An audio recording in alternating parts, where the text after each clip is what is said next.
반갑습니다. 한국사 대중화와 올바른 역사 교육을 위해 열심히 뛰고 있는 한국사 전문 강사 강재민 인사드리도록 하겠습니다.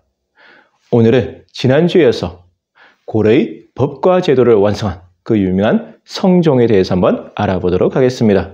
먼저 지난 내용을 한번 정리해보면 고려의 제4대 왕 광종은 강력한 왕권을 확립하고 호족들을 제거했던 피도 눈물도 없는 냉혹한 군주라고 제가 말씀을 드렸습니다.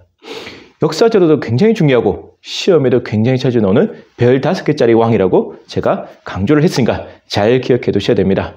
시험에는 어떻게 나오느냐? 바로 광종이 강력한 왕권을 확립하기 위해서 실시했던 2가지 정책을 물어보게 됩니다. 첫 번째는 뭐였죠? 바로 노비양금법 실시. 두 번째는 바로 우리나라 최초로 과거제를 실시했다는 내용입니다. 잘 기억해 두시고요.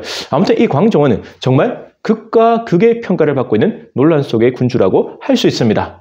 왜냐하면 강력한 왕권을 확립하고 고려왕조 500년이 기틀을 다진 명군주라는 그러한 긍정적인 평가가 있는 반면에 반대편에서는 그 과정에서 죄 없는 무고한 인명을 무수히 살상한 그런 냉혹한 군주라는 그런 또 비판도 동시에 존재하고 있죠. 그래서 정말 평가하기가 애매한 왕이 바로 광종이었던 것입니다. 아무튼 이 광종의 평가는 여러분이 개인적으로 한번 해보시고 광종의 아들이 바로 왕주, 바로 고려의 제5대 왕 경종이 되는데 안타까운 건 뭐냐면 이 경종이 아버지보다는 능력이나 재주가 한참 모자랐던 것이죠. 그래서 이 경종 때 와서 광종이 추진했던 개혁들이 후퇴하는 모습을 보이게 되고 왕권도 약화되고 호족권이 강화되는 그런 안타까운 현실이 벌어지게 됩니다.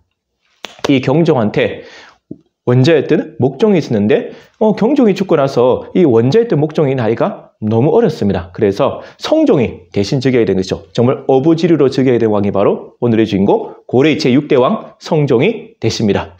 자, 이 성종 역시 시험에 자주 나오는 중요한 왕이죠. 제가 전에도 말씀드렸다시피 고려시대 때 시험에 자주 나오는 왕 4인왕이지 않습니까? 우리가 이미 배웠던 태조왕건, 그리고 저번 주에 배웠던 고려의 광종, 그리고 다음에 오늘의 바로 성종입니다. 성종. 자, 성종은 고려의 법과 제도를 완성한 왕이라는 뜻입니다. 묘 속에 이미 힌트가 있어요. 우리 조선시대 때도 성종이 있지 않습니까? 이 고려의 성종과 조선의 성종, 공통점이 뭐죠? 바로 고려의 성종은 고려의 법과 제도를 완성한 왕이라는 뜻이고 조선의 성종은 조선의 법과 제도를 완성한 왕이라는 뜻입니다. 이 성종의 묘가 완성할 성자예요. 즉, 한 나라의 문물과 제도, 법을 완성했다는 뜻입니다. 그래서 우리가 묘를 보더라도 그 사람의 업적을 알 수 있는 힌트가 숨어져 있다는 사실 여러분 잘 기억해 두시고요. 아무튼 성종은 고려의 법과 제도를 완성한 왕이다. 이걸 먼저 기억해 두시면 됩니다. 자, 그럼 이제부터 성종의 업적을 하나하나 살펴보도록 하겠습니다. 가장 중요한 핵심 키워드는 뭐냐? 바로 유학자였던 최승로의 권유를 받아들여서 유교 정치를 실시했다는 것이 가장 중요한 업적이고 시험에도 가장 자주 나옵니다. 무슨 말이냐면 성종이 즉위한 뒤에 신하들한테 자기한테 하고 싶은 말을 마음대로 해라고 합니다. 즉 건의사항을 올리라고 한 것이죠. 이때 유학자였던 최승로가 시무 28조라고 즉 28개의 개혁안을 성종에게 올리게 됩니다. 그 내용의 핵심은 바로 불교 행사를 축소 폐지하고 유교 정치를 실시하자는 것이었죠. 이 최승로의 시무 28조 개혁안을 받아들여서 바로 성종이 유교 정치를 실시하게 되는 것입니다. 여러분 잘 기억해 두셨으면 좋겠습니다. 근데 이게 참 독특한 것이죠. 뭐냐면 우리가 저번에 배웠다시피 고려를 세웠던 태조 왕건의 유언 기억나십니까? 훈요 10조. 시험에 굉장히 자주 나오지 않습니까? 그 훈요 10조의 핵심 내용이 뭐냐? 바로 불교를 중시해라는 뜻이거든요. 여러분 기억나시죠? 연등의 팔관해하고 불교를 중시해라. 그런데 지금 성종이 태조 왕건의 유언을 정면으로 반박하고 새로운 정치를 구현하게 되는 것입니다. 굉장히 독특하고 정말 개성 있는 모습을 보여주게 되는 것이죠. 불교를 중시했던 고려의 전통을 거부하고 새로운 유교 정치를 구현했던 왕, 바로 오늘의 고려 성종입니다. 참 이게 고려는 원래 국풍이라는 정치적 풍조가 있었습니다. 이 고려가 가지고 있던 그 전통을 바로 국풍이라거든요. 국풍은 뭐냐면 고구려 계승 의식을 가지고 있으면서 민족적, 자주적 입장을 중시하는 것. 이걸 바로 국풍이라고. 이게 바로 고려의 전통입니다. 그런데 성종은 이 국풍 대신 화풍을 들어 나온 거예요. 그럼 화풍은 뭐냐? 고구려 계승 의식이 아니라 신라 계승 의식을 가지고 있으면서 민족적, 자주적 입장보다는 바로 중국, 그 당시 송나라죠. 송나라를 모방하고 본받고 사대하겠다는 그러한 입장을 가지고 있게 되거든요. 그러니까 국풍과 화풍이 충돌하게 되면서 이 성종 때는 약간 미묘한 긴장감이 형성되는 시기이기도 합니다. 자, 국풍이냐 화풍이냐. 자, 원래의 고려의 전통이 뭐랬죠? 국풍이고 성종이 새로 들고 온 게 바로 화풍입니다. 여러분은 어느 게 더 좋다고 생각하십니까? 아무튼 이게 나중에 더 큰 문제가 됩니다. 국풍과 화풍의 충돌.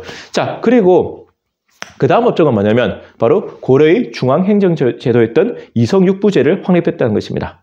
자, 이 중앙행정제도 확립 중요한 부분이죠. 고려의 중앙행정제도는 이성육부라고 하는데 이성은 바로 중서문화성과 상서성을 말합니다. 제가 다음에 한번 자세히 말씀드릴 기회가 있을 것 같아요. 중서문화성은 국정을 총괄하는 기구고 그 중서문화성의 장관을 문화시중이라고 하는데 오늘날로 치면 뭐 국무총리, 책임총리쯤 되죠. 그리고 상서성이 바로 행정실무를 담당하는 기구인데 이 상서성 밑에 실제로 행정실무를 담당하는 육부가 있습니다. 뭐 우리한테 익숙한 이부, 뭐 병부, 호부, 애부, 형부, 공부 같은 것들이 있는 것이죠. 자, 이러한 중앙행정제도를 확립했던 왕이 바로 성종이다. 정말 대단한 왕이시죠. 그리고 고려시대의 국립대학이라고 할 수 있는 국자감을 또 설치하고 정비한 왕이 바로 이 성종입니다. 신라시대 때도 여러분 국립대학 있었던 거 기억나십니까? 신문학에 설치했던 뭐 국학이 있었고 조선시대 때는 뭐 우리한테 익숙한 성균관이 있고 이 고려시대의 국립대학을 우리가 국자감이라 하는데 이 국자감을 설치하고 정비했던 왕이 바로 오늘의 성종이 되십니다. 정말 대단하시죠? 게다가 지방에 12목이라는 지방행정제도를 설치하고 지방관을 파견해서 지방에 대한 통제를 강화했던 왕이 바로 이 성종이다. 이게 무엇을 의미하냐면 그 당시 지방에는 호족들이 독자적인 세력을 유지하고 있지 않습니까? 이러한 호족들의 세력을 약화시키기 위해서 12목이라고 하는 새로운 지방행정제도를 설치하고 지방관을 파견해서 호족들의 힘을 약화시키고 지방에 대한 중앙의 통제를 강화시켰던 왕이 바로 오늘의 성종이다. 정말 대단한, 그래서 고려의 법과 제도를 완성한 왕이기 때문에 묘호도 돌아가시고 나서 성종이라는 멋진 묘를 올려드렸던 것이죠. 정말 대단한 왕이다. 여러분 다시 한번 정리해 보도록 하겠습니다. 성종의 업적 뭐죠? 핵심 키워드는 고려의 법과 제도를 완성한 왕이고 최승로의 시무 28조라는 건의를 받아들여서 유교 정치를 실시했다. 두 번째는 고려의 중앙행정제도였던 이성 육부제를 확립한 왕이다. 그 다음에 고려의 국립대학이라고 할 수 있는 국자감을 설치하고 정비한 왕이다. 마지막으로 지방에 12목을 설치하고 지방관을 파견해서 지방에 대한 통제를 강화시켰다. 이렇게 볼 수 있겠습니다. 정말 대단한 왕, 성종 잘 기억해 두시고요. 이 성종이 돌아가시고 나서 성종은 자신이 즉위하고 나서 바로 전임자였죠. 바로 경종의 원자 목종을 후계자로 딱 세워버립니다. 그래서 성종이 돌아가시고 나서 바로 이 경종의 원자였던 목종이 고려의 제7대 왕으로 즉위된 것이죠. 이때 목종의 나이가 18세나 되는데 그 모우였던 바로 천추태후가 섭정을 하게 됩니다. 여러분 천추태후 예전에 드라마로도 방영된 데 있었거든요. 고려시대 최고의 역을 할 수 있습니다. 이 드디어 천추태후 얘기도 다음 주 기대해 주시고요. 오늘 얘기는 여기서 마치도록 하겠습니다. 여러분 이 고려시대 얘기 정말 흥미진진하고 재밌지 않습니까? 앞으로도 기대해 주시고 제가 항상 여러분께 드리는 말씀 있죠. 여러분들의 응원과 격려가 제게는 가장 큰 힘이 된다는 사실입니다. 앞으로도 많이 시청해 주시고 또 구독해 주시고 알려주시길 부탁드리겠습니다. 저도 초심을 참고 끝까지 최선을 다하도록 하겠습니다. 여러분 한국사 공부 꾸준하게 열심히 해나가시고 항상 제가 여러분들을 응원하도록 하겠습니다. 저는 그럼 여기서 인사드리도록 하겠습니다. 지금까지 한국사 전문 강사 강예민이었습니다. 감사합니다.